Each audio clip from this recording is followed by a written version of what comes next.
países federativos de larga escala. Nós não somos a Colômbia, eu não sou a Grécia, nós não somos Portugal. Temos que mirar a Índia. Alguém conhece o que está se fazendo na Índia, na África do Sul, além de Canadá e Estados Unidos? Vamos olhar para a estrutura federativa. Porque as propostas podem ser muito bonitas. Eu aprendi com meu pai, que era português, que dizia, contava uma piada meio sem graça, que era do português que queria que construiu um edifício, mas que começasse do último andar até o primeiro. Ao que ele respondeu, tudo bem, desde que você coloque o material lá em cima. Isso é para mostrar que é preciso que as coisas tenham algum alicerce. Nós temos meios de forças estatais no Brasil, e são mais de 5 mil meios de força, não são apenas a PM e a civil. Portanto, ao pensar numa estrutura, tem que pensar a distribuição das competências e capacidades combinadas dessas organizações, senão a emenda sai pior que o soneto. Nós vamos reforçar monopólios, não é à toa que setores corporativos acham lindos determinados mantras. Me parece curioso. Em dado momento, todo mundo passou a fazer o mesmo discurso, uma mesmificação reflexiva. Isso me preocupa. E vocês vão também ver porque eu não quero ocupar muito, que eu quero provocar para deixar para o debate. Então, temos meios de força estatais que não se tornaram meios de força públicos. O que isso quer dizer? Isso quer dizer que no Brasil, a espada, qualquer que seja ela, tem cortado a língua do verbo político e sabotado e rasgado a pena da lei. Estamos em conflito nas 3 dimensões que permitem o exercício e a estabilidade no exercício do poder. Ok? Não é à toa que nós temos a ideia de uma verdade má, a verdade do vazamento, a verdade feia. Toda verdade é sempre revelar uma desgraça horrorosa de alguém. Isso não é novidade, gente. Isso tem a ver com o nosso sistema, com a nossa cultura político-jurídica, que está aqui. E nós estamos experimentando uma autonomização cada vez dada, mais e mais, para os meios de força. Não é resposta às chantagens que eu, para poder produzir resultado, preciso cada vez mais de poder, mas eu também não tenho que dar satisfação nem prestar contas a ninguém. Ok? Então tem uma fantasia nessa direção, e isso é grave. O Brasil é original nisso? Não. Isso já aconteceu em vários lugares. Há história para isso, e é preciso que a gente compreenda esse lugar. Tá? Por fim, eu não vou chegar até o final onde eu quero, que é mostrar as soluções, soluções não, porque não são pacotes prontos. Eu não gosto da ideia de pacote pronto. Talvez exatamente porque tem várias alternativas, e todas elas são factíveis, e tem que ser a baixo custo. Certo? Eu gostaria de chamar a atenção para vocês disso aqui, as perspectivas hoje, as narrativas em debate. De um lado, o campo progressista, de outro, o campo conservador. Tanto um quanto o outro concebe um Estado forte, não há nada de mais nisso. Tanto um faz um discurso da prevenção, um corpo sem órgão, porque não se define o que é prevenção em polícia. Porque não há indicador objetivo que meça a prevenção em polícia, por razões óbvias. Depois eu posso responder por quê. Isso não quer dizer que a polícia não previne, mas ela previne de maneira indireta. Não há nada que uma polícia possa fazer cujo resultado imediato seja prevenção. É um resultado indireto que passa por outros atores intersetoriais. Se eu forçar a barra e dizer que a minha polícia é preventiva, necessariamente ela vai ter que extrapolar no uso da força. Percebe como muitas das vezes as linguagens que nós estamos usando é uma autorização para ampliar o poder de polícia, na boa vontade e na boa fé. O que é tautológico? O Testini vende mais que a Fresquinha que vende mais. Do lado de lá, reprimir. Tanto um quanto o outro ampliam o poder de polícia e criam uma tutela estatal maximizada. Que lugar é esse de cidadania que eu preciso de um despachante? De um lado é a definição das comunidades populares pela falta. Do outro, a definição pela tutela. Quer dizer, tem sempre um despachante, um porta-voz que fala para o cidadão. É como se esse cidadão, as periferias, os pobres, as classes chamadas perigosas, tivesse o tempo todo que precisar de um porta-voz, um despachante de luxo que responde por elas. É essa cidadania que o campo progressista quer sustentar, uma cidadania de micos de leão dourados de programa social, com camiseta de projeto, dizendo eu podia sair, tirei um pé do crime e agora eu estou no programa social. Certo? Nós temos que pensar seriamente sobre isso. A estratégia tem sido, talvez acho que o Lindbergh falou um pouco disso, de produzir a criminalização como estratégia de visibilidade e reconhecimento. É muito razoável que isso aconteça, não há nada de errado em si.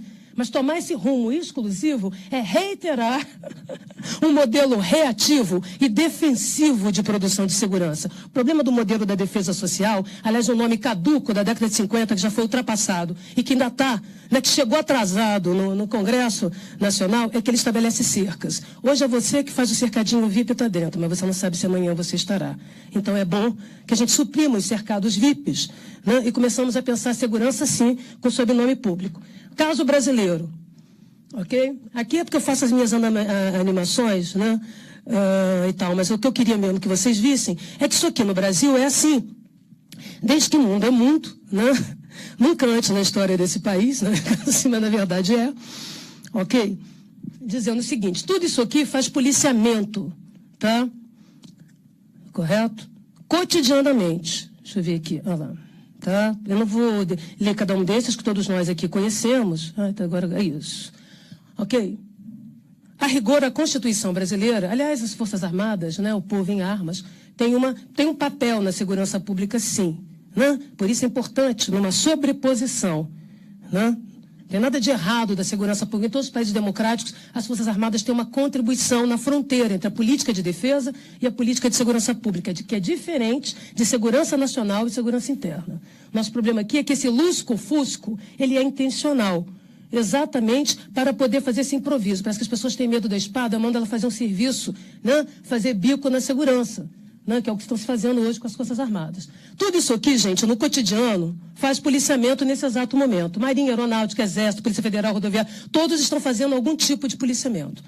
Ordinário, cotidiano, que vai das fronteiras a tudo mais. Aqui, em situação de emergência, a gente criou a Força Nacional, que virou um monstro. Não um outro monstro, porque ela não tem regulação, não tem procedimentação, não tem mandato claro. De tal maneira, né, que o policial, quando ele está agindo pela Força Nacional, ele está numa insegurança, né, jurídica, institucional. Agir mais do que devia e podia, agir menos do que devia e podia. O que isso significa? Significa sempre extrapolação de força. Para mais ou para menos. Violência e ou violação, exposição a risco, vitimização policial e letalidade policial, ok? Aqui, na excepcionalidade, GLO. Isso existe quase, antes de existir a palavra GLO, em quase todas as constituições tinha essa previsão, como eu falei com vocês, em qualquer sociedade democrática, você não pode ter uma espada exercendo monopólio sobre o território. Porque na hora que ela fizer greve, na hora que ela te der um golpe, tem que vir outras em sua defesa. Seja porque a polícia faz greve e precisa da Força Armada, seja porque se alguém quiser tomar o poder, você tem que ter uma distribuição da espada, senão ela vai sempre ficar mais forte. Né, que os dispositivos institucionais, com a capacidade de governo, gente, e de governar, ok? No nosso caso aqui, o que seria uma extraordinário, uma excepcionalidade, virou uma rotina, um emprego continuado desde Fernando Henrique para cá, e é bom lembrar, quem trouxe o Exército para as ruas para o uso regular, convencional e improvisado de suplemento e complemento a atividades convencionais, rotineiras e banais de policiamento. Todos os governos legitimamente eleitos. De Fernando Henrique para cá, mesmo o presidente Lula e, sobretudo, a presidente Dilma. Se nós olharmos todas as GLOs e o custo, nós vamos ver que tem um improviso no uso disso, e isso foi muito grave. Gerou essa rotinização, fazendo com que as Forças Armadas se arriscassem a perder a capacidade combatente e não adquirisse a capacidade de força comedida, ou seja, um anitorrinco também, ok? O que temos feito quando olhamos para os discursos do campo progressista ou do campo conservador? Existem algumas cantilenas que se tornaram perigosas. O medo de enfrentar diretamente o controle do poder coercitivo no Brasil e a sua regulação, que é de regular os mandatos, o que faz, como é o caso do SUS, quais são as competências exclusivas, partilhadas e redundantes dos meios de força? Não. Quem fez a Constituição distribuiu o monopólio, reproduzindo o que tinha em 60. Você fica com o ostensivo, você fica com a investigação. O que tem em jogo não é se a polícia é completa ou incompleta, ainda que seja um rumo produzir uma polícia completa. O que tem em jogo é a capacidade de controle dos dois principais instrumentos dos meios de força, que se não controlados, tanto faz militarizar ou desmilitarizar, tornar civil ou não, que os efeitos perversos serão os mesmos. E isso não precisa fazer mais pesquisas, ainda que seja necessário. É só olhar para a história, para as nossas próprias polícias e para as polícias do mundo inteiro. Estudos comparados de organizações de força. É isso aqui, securitização da política social. Todo mundo põe na conta do social. Quando a polícia faz sucesso, o problema é, né? O sucesso é meu. Quando deu errado, a culpa é da educação, da cultura.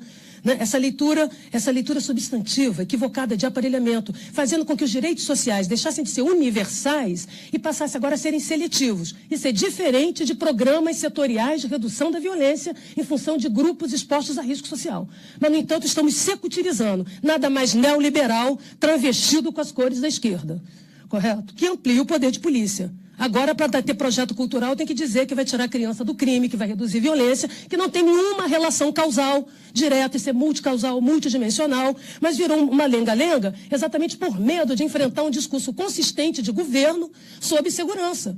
Correto? Fica todo mundo com aquela dancinha do Siri, andando para o lado, entendeu? Seleção brasileira que não chuta para frente, só dá passinho para lá e para cá. Isso é muito sério, gente. Isso é muito sério.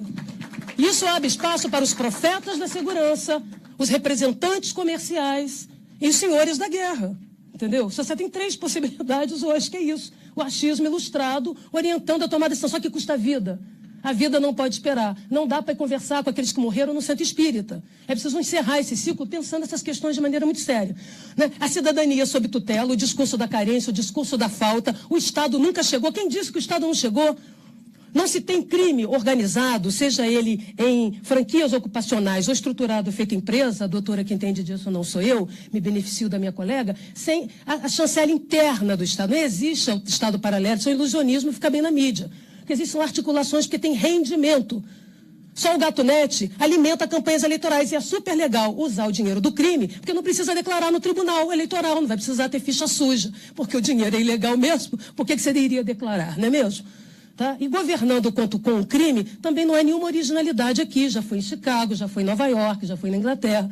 Ok? Então nós estamos sempre produzindo esse discurso da tutela, criando hiposcidadãos, criminalizando a pobreza para depois criminalizar e dizer que os nossos programas têm sucesso.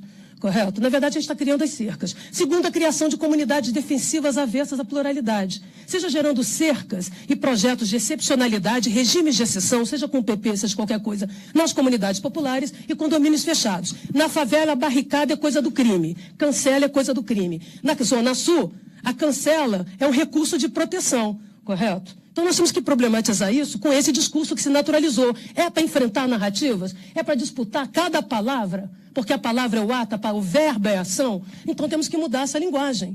Nós estamos com uma linguagem policialesca. Reforço da exclusão socioespacial exatamente por criar esses espaços defensivos. Eu estou fechando.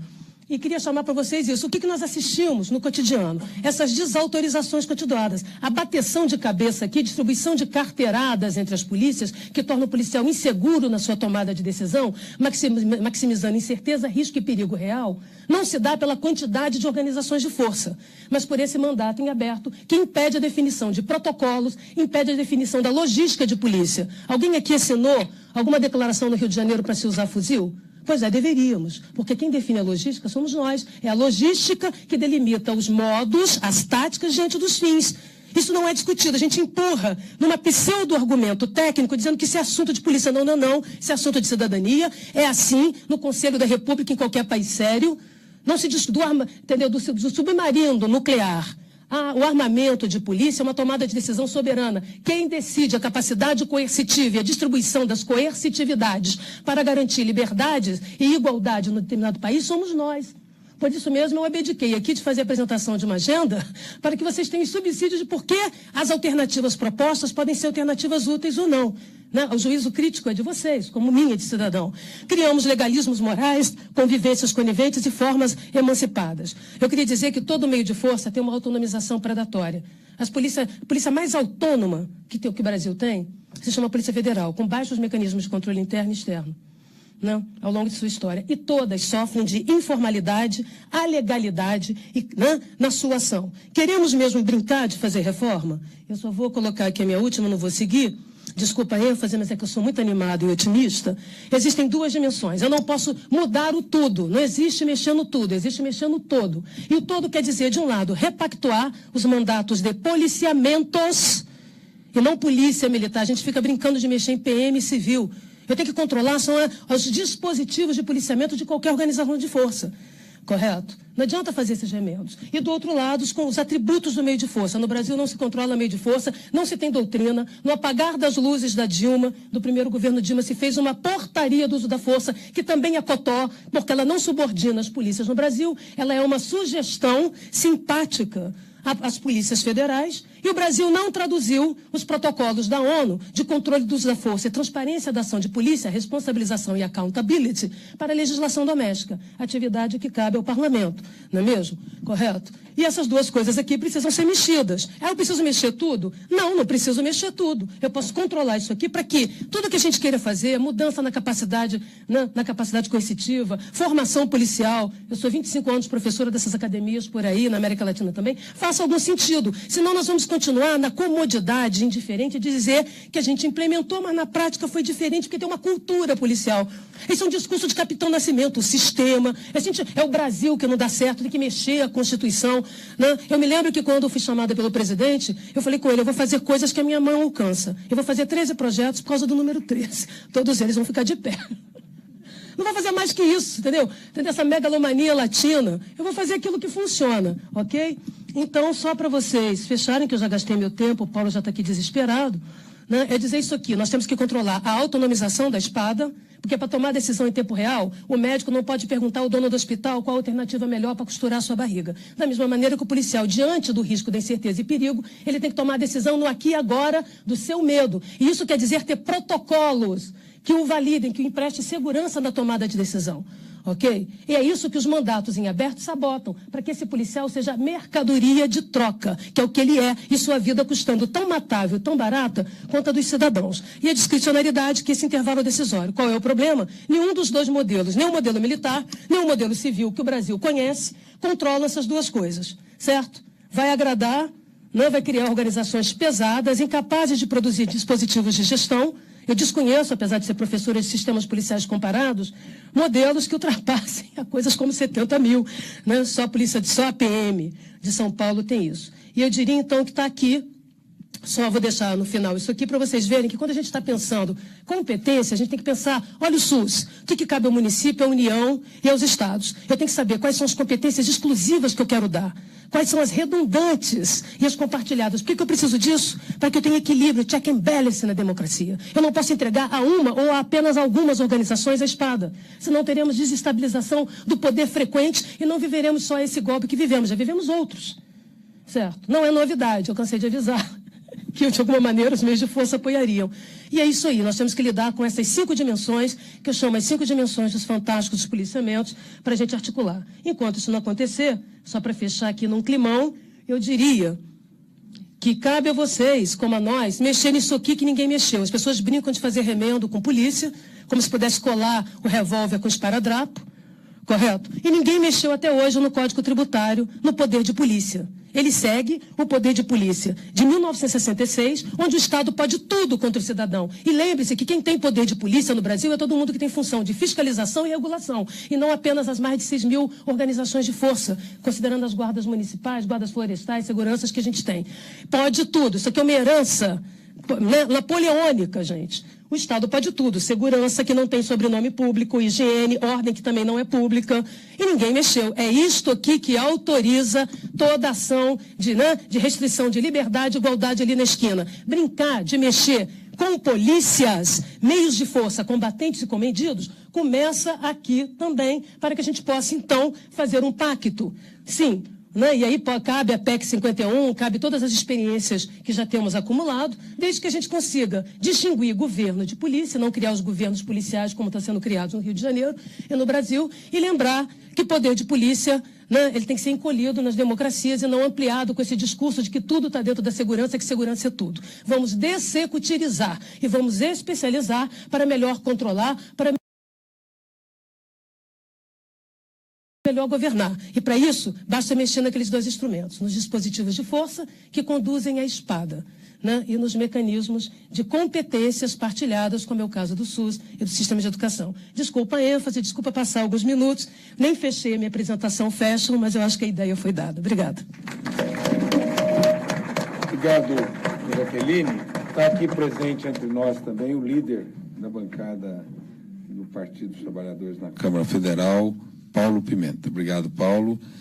E me pediram para conduzir agora as perguntas, né? Primeiro, abrindo aos parlamentares, ao Haddad, o Márcio, Postman e quem queira iniciar com as perguntas, a partir dessas 3 falas aqui do Coronel Ibis, da Camila Caldeira Nunes Dias e da Jaqueline Muniz, ambos especialistas nessa área de segurança pública. Então, eu quero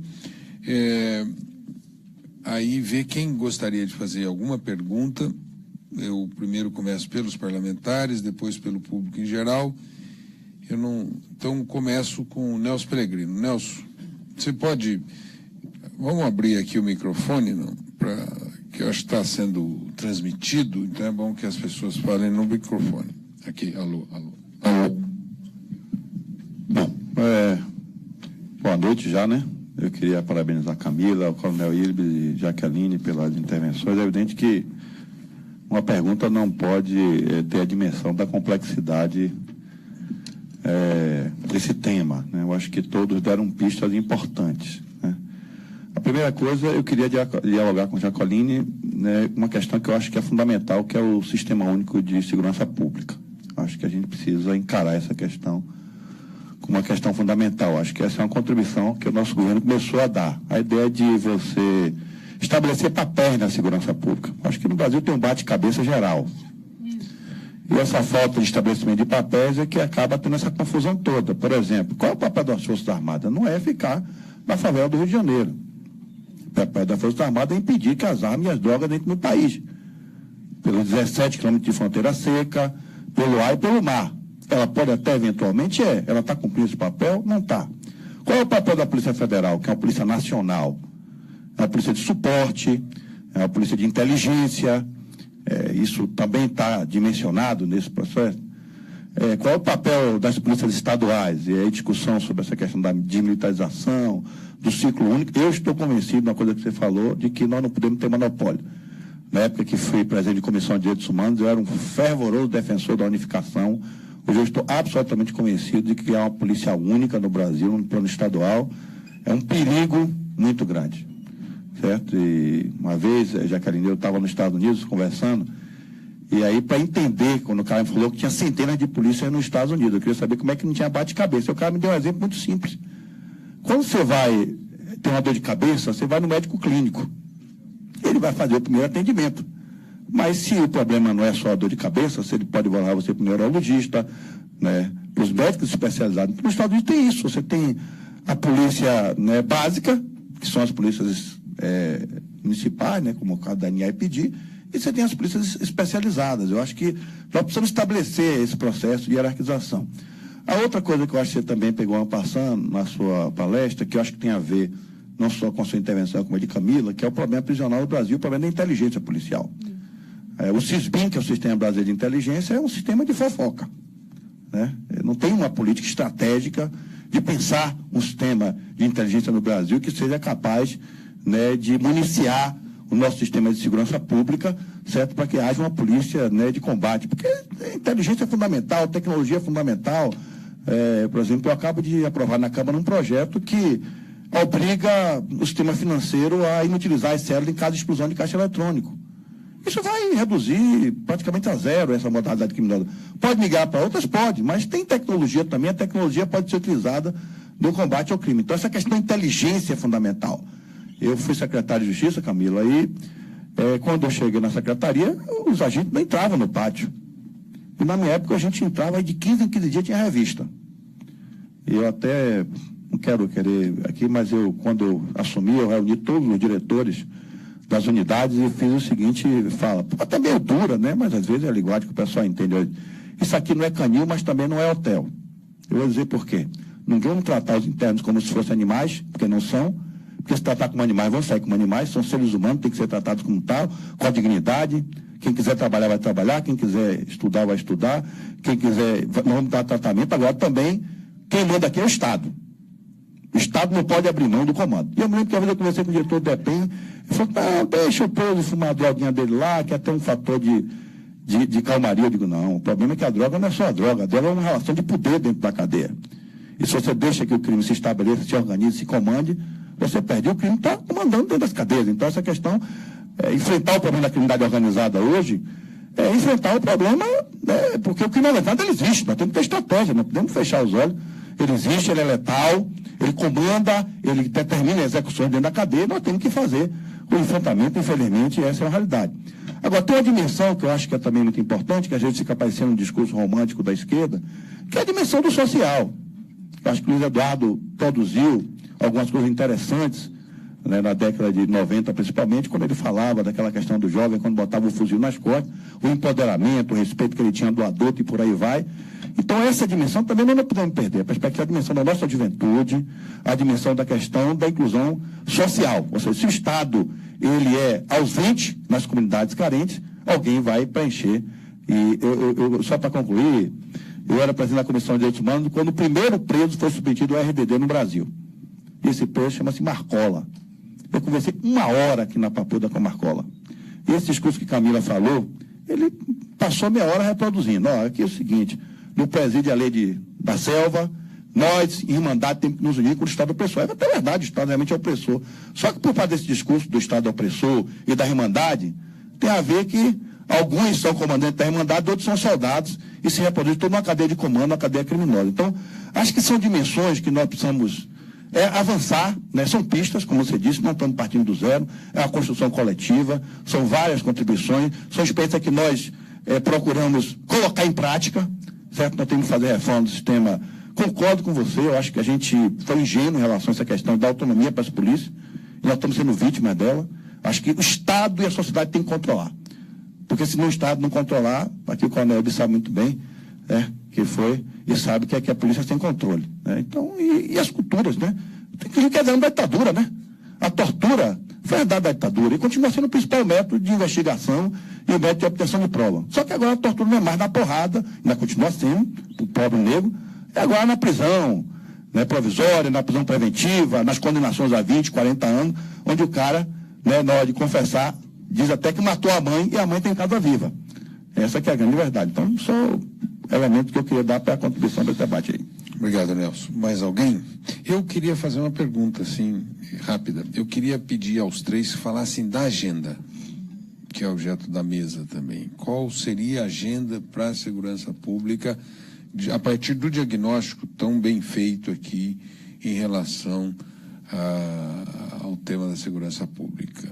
Indagos, tem mais alguém que queira fazer alguma pergunta? Você? Pode levar o microfone. Quem falar se apresenta, porque está sendo transmitida ao vivo, né? Então, quem falar se apresenta. Boa noite, né? Eu sou a Tamires, sou lá de São Paulo, eu me formei em Direito... Você é presidente do Instituto Lula. Eu sou diretora do Instituto, presidente Locamoto ainda. Outro dia eu vi lá dizendo que ainda, era presidente. Não, é a sucessão democrática que vai levar à presidência. Estou na diretoria do Instituto Lula, assim. O meu trabalho de conclusão de curso no Mackenzie foi sobre segurança pública e cidadania e o genocídio da juventude negra. Hoje eu estou no mestrado e eu pesquiso sobre sistema de justiça criminal e o impacto que a construção do sistema de justiça criminal no Brasil tem no genocídio da população. Então, a minha pergunta é muito mais que eu queria que vocês falassem um pouco sobre esse histórico do nosso país, de ser mais de 2/3 da nossa história ser marcado pela escravidão. A construção da segurança pública, né, ela é marcada pela manutenção da ordem, a prevenção de riscos, e manutenção da ordem combinada com prevenção de riscos passa por um processo de criminalização, de proteção de uma parcela. Eu achei sensacional quando você falou essa questão da proteção, que ela é excludente, e a segurança, né? Na realidade, a nossa segurança pública ela é uma proteção de uma parcela da sociedade e exclusão e criminalização de uma outra. A gente sabe qual é, que é a população mais pobre, é a população negra. A gente teve a CPI do Senado, que teve o dado de que a cada 23 minutos um jovem negro morre no Brasil, e isso é um dado assustador, né? Porque quando a gente pauta sobre segurança pública cidadã, a gente precisa pensar também na vida das pessoas, né? E a gente tem uma parcela da nossa sociedade que está morrendo diariamente, de minuto a minuto, né? E como que a gente, nesse momento que a gente vive hoje, consegue dar respostas a isso, né? E aí quando você fala, por exemplo, eu tenho um pouco de medo da polícia, assim, de você falar assim, a polícia ela tem que ter autonomia para quando ela está numa situação de risco ela poder responder. Porque na prática, será que os atos de resistência e a nossa luta contra os atos de resistência também não é um processo de tentar evitar que aconteça arbitrariedade na polícia nesses momentos? Não sei, quando você me falou isso eu fiquei um pouco em dúvida, porque a gente sabe que as nossas polícias elas são violentas e elas são violentas com a população jovem, a população negra, a população periférica, e que o protocolo da polícia militar hoje nas periferias é disso. Se você vê um jovem negro na rua à noite, ele é um bandido, percebe? Então, como que a gente pode dar autonomia para uma polícia que tem uma lógica de funcionamento como essa, né? Então, é mais nessa perspectiva, assim, que eu queria a contribuição dos três, mas de focar a gente vive numa sociedade que ela é racista, o racismo ele é institucional, ele se produz em todas essas relações. Como que a gente pensa uma construção de uma segurança pública cidadã nessa perspectiva, né? Que não reproduza o racismo, que não caia nessas minúcias de continuar o encarceramento em massa ou de continuar o assassinato, o genocídio contra os jovens negros do Brasil. É isso. Desculpa. Foi presidente do Centro Acadêmico do Mackenzie. Imaginem, Mackenzie de São Paulo, lá de 68, e Mackenzie de agora com você de presidente. E diretora da Uni também. E diretora do Instituto Lula também. Eu não vou falar o nome de quem eu chamar para as pessoas falarem seus nomes, porque está sendo gravado. Boa noite a todos e todas. Eu sou o Marcos Rogério. Eu queria dirigir a pergunta para os três debatedores, mas com foco no Coronel Ibes. Eu queria saber o seguinte, na opinião de vocês, qual é o papel da União nessa barafunda toda? Se o presidente Lula se eleger em outubro, a gente tem certeza que isso vai acontecer, e tiver disposição para liderar uma agenda de segurança pública, por onde a gente começaria e qual seria o papel da União? Porque a gente percebe que aqui os problemas são muitos. Nossas experiências de governo, a impressão que eu tive é que a gente priorizou a segurança dos grandes eventos e não se deteve num trabalho de coordenação nacional de uma agenda que permitisse repactuar o que foi estabelecido em 88, definir melhor as competências de cada uma das polícias e implementar uma agenda que dialogue com o que vocês apresentaram. Eu queria ouvir um pouco e perguntar à professora Camila, que eu adorei a exposição de todos, da senhora em particular, como a senhora vê, pela pesquisa, quais seriam as soluções, assim, por onde começar esse processo de retomada do controle dos presídios e a diminuição dessa liderança que o PCC e outras organizações têm sobre o tema? Obrigado. Marcos Rogério, ele foi chefe de gabinete da Secretaria de Educação no governo Haddad em São Paulo. Senadora Regina, a senhora, nossa senadora do Piauí, presidente da Comissão de Direitos Humanos, correto? Isso que eu não ia dizer o nome que eu falar, que a gente tem que dizer. Desculpa, já falou. Então vou apontar só agora daqui. Desculpa, já falou. Então, não cumpriu o protocolo que eu senadora do Piauí. Propus. Primeiro eu quero dar uma informação, assim, para socializar, assim, os governadores do Nordeste, terça-feira, se reuniram no Piauí, todos 9. Então, o que mandou foi o vice, que ele estava viajando, e eles fizeram lá um protocolo, eles vão agir agora conjuntamente nessa questão da segurança. Por conta deles lá, vão socializar, vão dividir coisas, vão criar mecanismos, sistemas, aplicativos, o que tiver, eles vão trabalhar juntos agora. É uma decisão que tomaram.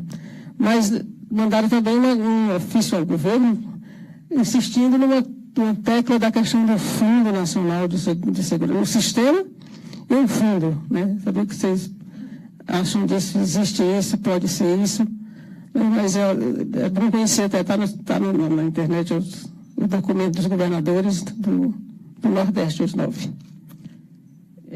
A outra coisa que eu queria falar, assim, uma pergunta. Você não acha que a intervenção no Rio não já deu o resultado que o governo está esperando?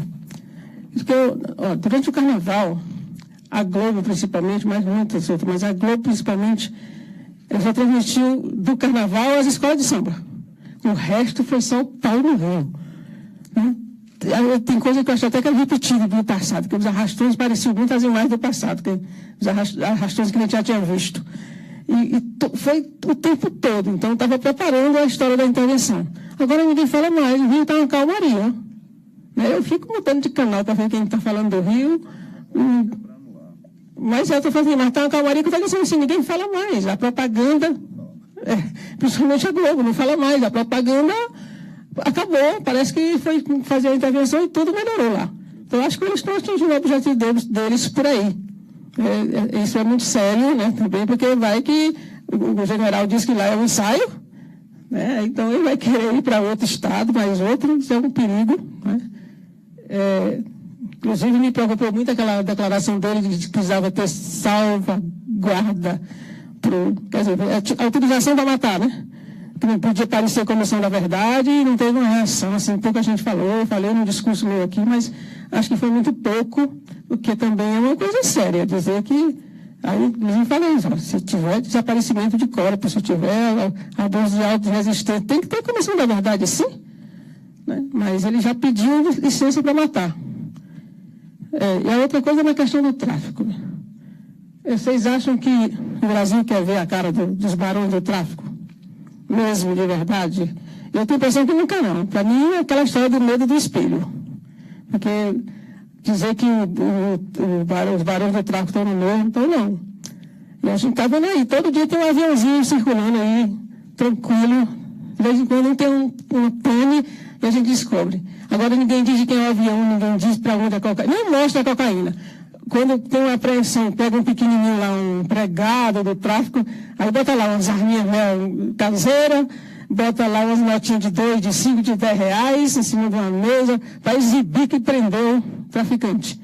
Uma balancinha de precisão, umas trouxinhas de maconha, um papelotezinho de cocaína, aí exibe. Agora, eu nunca vi a cocaína desses aviões, gente.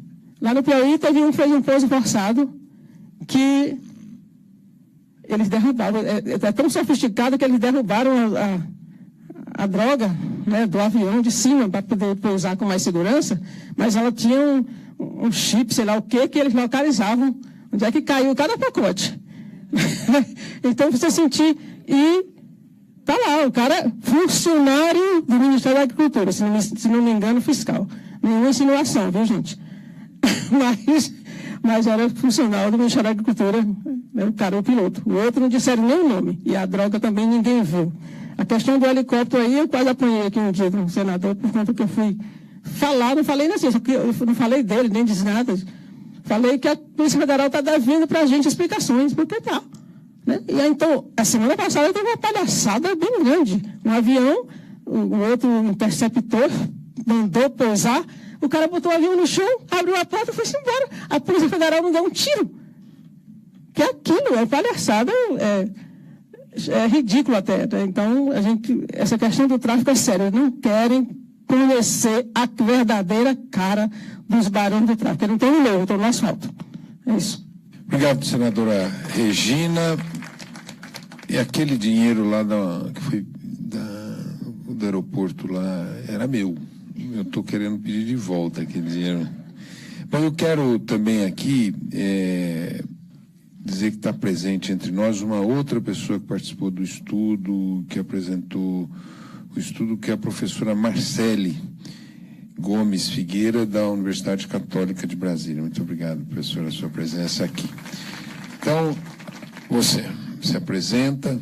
Eu vou pedir, Nelson, se você pode vir aqui um minuto, coordenar a mesa, para eu fazer rapidamente uma gravação aqui atrás.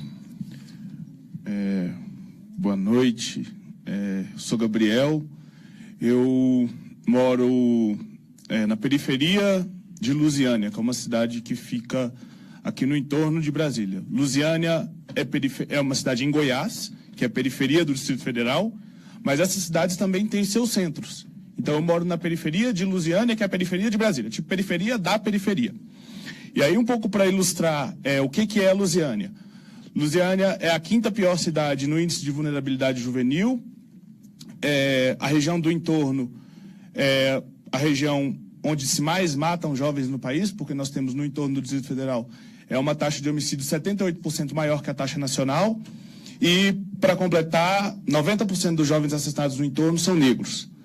Então, eu, saindo da periferia, falo que eu sou muito o efeito colateral do sistema, porque, graças a Deus, eu tive a chance de, hoje, cursar por cota 100% do ProUni uma universidade federal, uma universidade particular. E, de lá para cá, por viver esse problema, eu sempre venho estudando. E aí está a ver essa mesa, assim, vocês são os meus exemplos e vocês são os responsáveis por eu ser o melhor aluno do Núcleo de Estudo de Violência e Criminalidade da Faculdade de Mauá. Eu vivi, com todos vocês, eu vivi alguns momentos, com o senador Lindbergh, eu ajudei a construir o relatório final da CPI do assassinato de jovens. Estive ouvindo o Coronel Ibis lá no Emergências, em 2015, que uma fala do senhor está na minha cabeça até hoje, que o senhor fala quando a polícia do Rio menos matou, menos prendeu e menos morreu, foi quando o Rio conseguiu os melhores índices com relação à desigualdade. A Camila, eu direto, leio tudo que você escreve, e a professora Jaqueline espetacular naquele debate da Globo News, que eu acho que eles não vão ligar para a senhora nunca mais para pedir a sua opinião sobre a intervenção no Rio. Mas é isso, eu queria muito, assim, só fazer esse cumprimento, porque eu falei assim, gente, com esse monte de gente, assim, que são as minhas referências hoje, eu precisava ir lá cumprimentar eles. E aí, com a senadora Gleisi aqui, eu não posso deixar de contar também, que aí, diante desse cenário, trágico, que é a Lusiânia, e a gente associa uma coisa com a outra e vê como é que as coisas estão tão ligadas. Lusiânia está lá no o diagnóstico dos homicídios no Brasil, que ia subsidiar o Plano Nacional de Combate a Homicídios, é isso? A redução de homicídios. E lá, Lusiânia é uma dessas 81 cidades. E aí eles mostram lá, Lusiânia não tem nenhum ponto de cultura. É preciso que se dê uma atenção com relação a isso. O que nós fizemos? A polícia de Goiás acabou com os postos policiais, eles agora colocam um celular atrás da viatura e a viatura fica rondando o bairro porque o governador do PSDB achou que era mais eficiente fazer desse forma. E largou os postos policiais como verdadeiros elefantes brancos nos bairros e nos territórios.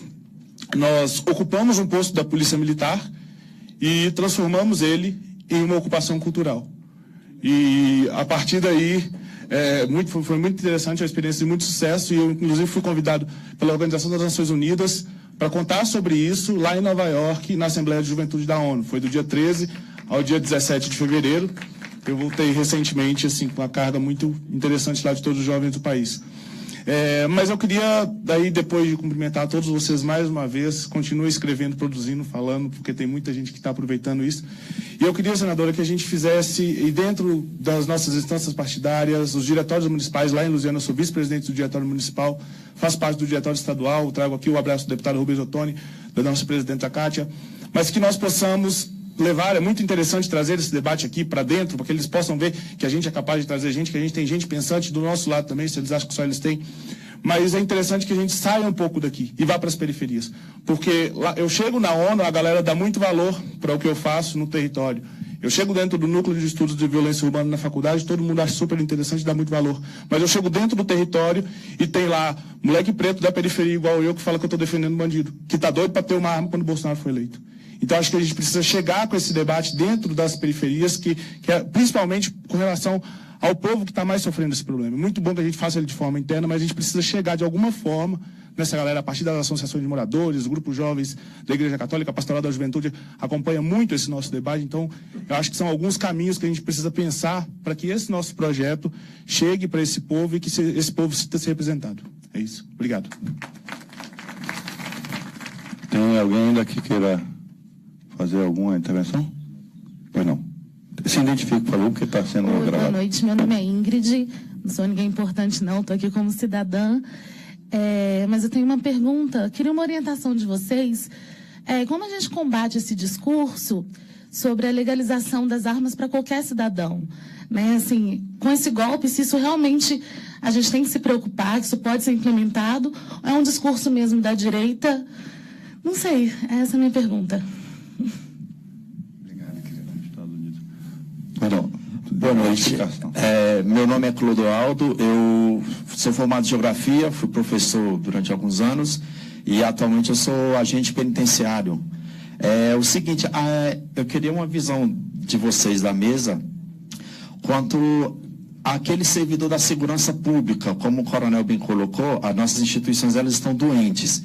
E a instituição, ela parte a ser doente, eu acho que ela é formada por pessoas. Aquela pessoa que é a ponta do braço, que é o dedo da segurança pública, aquele agente, aquele policial militar, aquele policial civil que lida todo dia com violência, ele está doente. Eu falo não por mim, mas eu tenho vários colegas e amigos que eles se entregam ao alcoolismo, se entregam alguns à droga, e a gente não tem... eu queria ver que projeto nós temos para o ser humano policial, da segurança pública, aquela pessoa, pois a gente não tem instituições que possuem um departamento de psicologia para dar apoio. Se aquele policial ele não tem um plano de saúde, ele não vai em algum lugar ter o seu apoio psicológico, não vai ser a instituição que vai intervir nele. A instituição ela só intervém, acho que o coronel deve saber disso também, ela só intervém quando o problema ele já está grande, para retirar a arma daquele policial, para afastá-lo do carro que ele está, mas nós não temos nenhum trabalho preventivo. Eu falo isso porque eu vejo colegas, eu trabalho de plantão e a gente passa 24 horas lidando numa penitenciária com presos. Aqui no DF a gente tem, eu brinco com os colegas, aqui em Brasília é a Brasília. Nós temos um diferencial do Brasil inteiro. Nós hoje somos agentes que, para entrar, tem que se ter nível superior. Os que já estão fazendo a última leva que entrou de servidores, nós vamos fazer 10 anos. E 95% tem nível superior. Conversa, sabe lidar de outra forma com o preso. Aqui em Brasília nós temos um sistema que não temos facções criminosas aqui. É um problema a menos que nós temos, porque tem um trabalho de inteligência muito grande da Polícia Civil e das penitenciárias aqui que nós temos. Nós temos facções como em São Paulo ou no Rio. Então, por isso que eu digo que aqui é uma ilha. É bem diferente das outras 26 unidades da federação. Mas para lidar com isso, nós temos policiais militares nas ruas, nós temos policiais civis e agentes penitenciários. Todos nós estamos expostos a essa violência.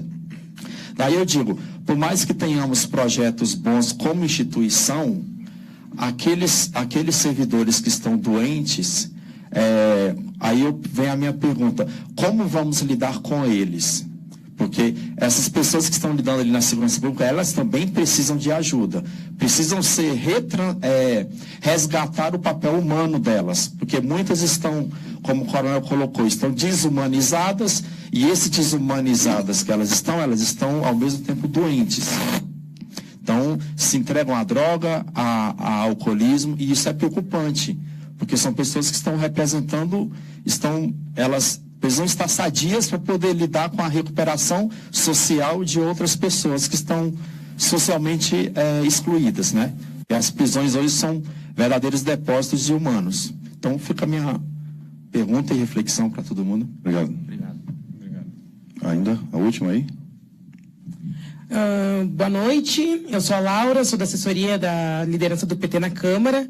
Me formei há pouco em jornalismo e a minha pesquisa, ela estudava como os jornais populares ajudam a consolidar os territórios da cidade dominados pelo tráfico. Eu sou do Rio Grande do Sul, sou de Porto Alegre, né? E no processo de pesquisa, assim, foi possível identificar o quanto que o sistema prisional do Rio Grande do Sul, ele que consolidou a estrutura do crime organizado no Estado, né? Tendo em vista uma opção do próprio Estado de repassar a organização interna dos presídios para as facções, e isso fortaleceu, as organizou e as possibilitou a distribuição territorial, tanto na capital do Rio Grande do Sul, quanto no Estado, né?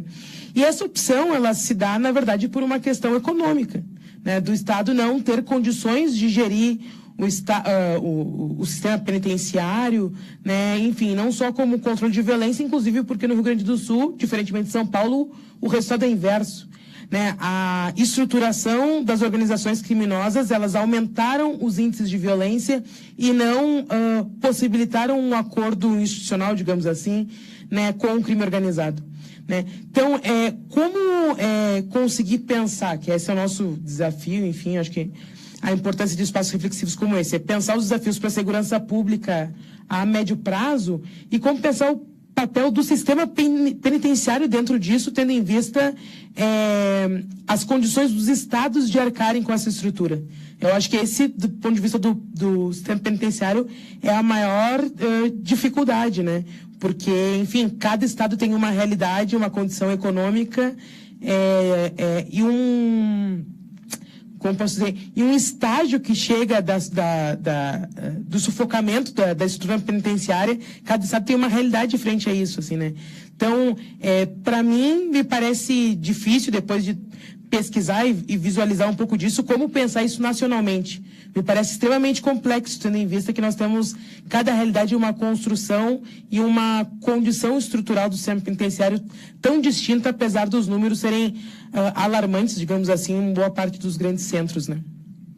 Bom, obrigado. Não tendo mais nenhum inscrito, vamos voltar, devolver a palavra para a mesa.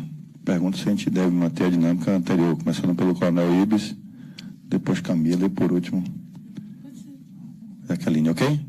Coronel, a palavra. Esse microfone está funcionando, né? Não. Acho que aqui não está. Olha, o deputado Paulo Teixeira falou numa agenda, eu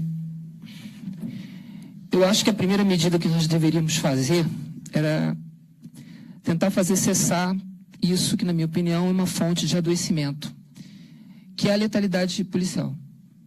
Eu acho que qualquer política de segurança, qualquer agenda nesse sentido, tem que começar pela redução da letalidade. 2016, como eu disse, foram 4.222 pessoas mortas pelas polícias. Agora, a gente não tem como medir o impacto que tanta morte provocou dentro das agências policiais, na subjetividade dos nossos agentes, no processo de desumanização dessas pessoas. Então, eu penso que isso está diretamente relacionado com a guerra às drogas, com o uso bélico das instituições policiais.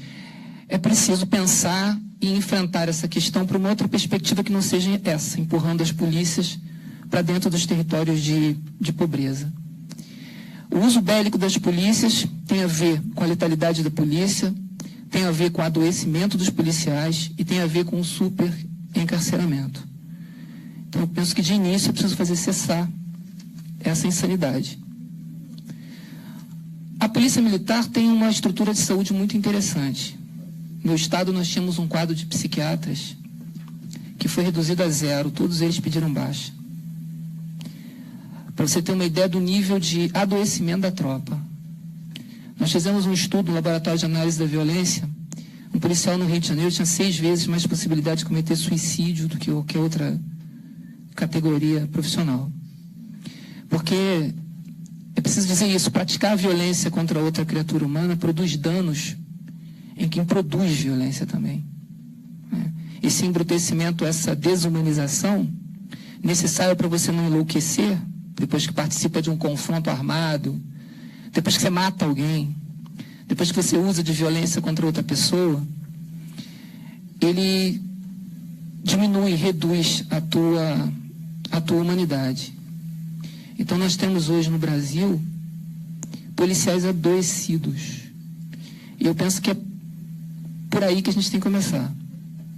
Por um processo de humanização, e esse processo começa fazendo cessar essa fonte de adoecimento. É preciso cuidar dos policiais, para que eles possam cuidar humanamente de outras pessoas. Se a gente não cuida humanamente dos policiais, a gente não pode esperar que essas polícias cuidem humanamente de quem quer que seja. Vão cuidar como tem cuidado, né? Acabam replicando, reproduzindo as violências que eles sofrem, né? E aqui, é claro que fazer isso é um desafio tremendo para a gente, mas eu acho que um desafio interessante seria pensar em como fazer isso com o que está aí, sem grandes e profundas mudanças. E aí eu penso que é interessante trazer para esse debate, trazer a responsabilidade desse debate, uma instituição da qual falamos muito pouco, como se ela nada tivesse a ver com isso, que é o Ministério Público. O Ministério Público não é o fiscal das polícias. O Ministério Público é o fiscal da atividade policial. E se essa atividade policial não está em consonância com os princípios e valores do Estado Democrático de Direito, é importante que a gente indague dessa instituição o porquê que não avança o controle externo da atividade policial no Brasil. Seria o caso, talvez, inclusive, da gente pensar numa outra instituição para fazer esse controle, caso o Ministério Público não queira fazer. É possível que o Ministério Público não queira fazer isso. Então a gente cria outra. O que não pode, a gente ter uma Constituição que há 30 anos diz que o Ministério Público é o fiscal da atividade, e nós temos tido ao longo desse tempo tantas insanidades que a gente tem chamado de política pública de segurança, que vitimizam inclusive os policiais, e que prosperam debaixo do olhar do Ministério Público. Autos de resistência. Autos de resistência não autoriza arquivamento de inquérito algum. Por que a investigação não prossegue? A gente precisa perguntar isso ao Ministério Público. Eu acho que essa instituição, que é tão poderosa, precisa dizer para a gente se no tocante ao controle externo quer continuar, quer assumir ou não. E se não quiser, a gente passa isso para outra instituição. Fizeram uma pergunta aqui que eu acho muito interessante, o papel da União e o que eu acho. Eu penso que a União tem 3 atribuições interessantes para a gente pensar. Fomento de políticas públicas, capacitação. Quando a gente fala no controle da força, a gente precisa ter doutrina para controle da força no Brasil. Essa doutrina tem que ser deduzida a partir dos princípios e valores do Estado Democrático de Direito. Os princípios e valores que orientam as polícias devem ser os mesmos para todas as polícias brasileiras. A capacitação dos agentes também. Doutrina de tiro, por exemplo. A gente não tem isso uniformizado, monolítico para o país. Então, capacitação é fundamental. Uma ideia do governo Dilma, que a gente não conseguiu avançar, uma Escola Nacional de Segurança Pública. Eu acho que seria uma ideia interessante para a gente repensar para o ano que vem. E financiamento, que é um aspecto também fundamental, que já foi largamente discutido aqui. Então, acho que esses são os 3, para além, é claro, do controle das polícias federal e rodoviária federal, que são polícias da União Federal. E eu insisto nisso, eu acho que a gente... É claro que a despenalização das drogas seria o ideal. O direito penal definitivamente não é a ferramenta adequada para lidar com essa questão, mas eu entendo que falar de despenalização de droga no contexto que a gente está vivendo é muito complicado. Eu tentei falar isso numa favela onde nós tivemos um curso lá no Rio de Janeiro, eu quase apanhei, senador. Quando eu falei de desmilitarização de polícia e despenalização de drogas, eu quase apanhei. Então a gente tem que levar isso em consideração. Nós estamos vivendo um contexto conservador tremendo, que não dá muitos sinais de que vai melhorar. Então acho que a gente precisa pensar que ainda num contexto de proibicionismo, dá para pensar em enfrentar isso por um outro viés que não seja empurrando a polícia para dentro da periferia, para matar pobre e para morrer. E para isso eu acho que investir na Polícia Civil, elevando as taxas de elucidação de inquéritos policiais, menos de 10% do total de homicídios no Brasil são apurados. Menos de 10% dos 60 mil homicídios. Investigação criminal no Rio de Janeiro, a maior apreensão de fuzis que nós fizemos não foi dentro de favela nenhuma. Foi dentro do Aeroporto Internacional do Rio de Janeiro. Não foi dentro de favela nenhuma. Mas isso foi uma investigação que levou 9 meses, senador. 9 meses. Do primeiro dado até a operação final, a delegacia de cargas, a delegacia de Polícia Civil, não foi a Polícia Federal, não foi a Receita Federal, foi a delegacia de cargas do Rio de Janeiro. Depois de 9 meses de apuração, foi lá dentro, pegou 60 fuzis no Aeroporto Internacional do Rio de Janeiro. Então, acho que investindo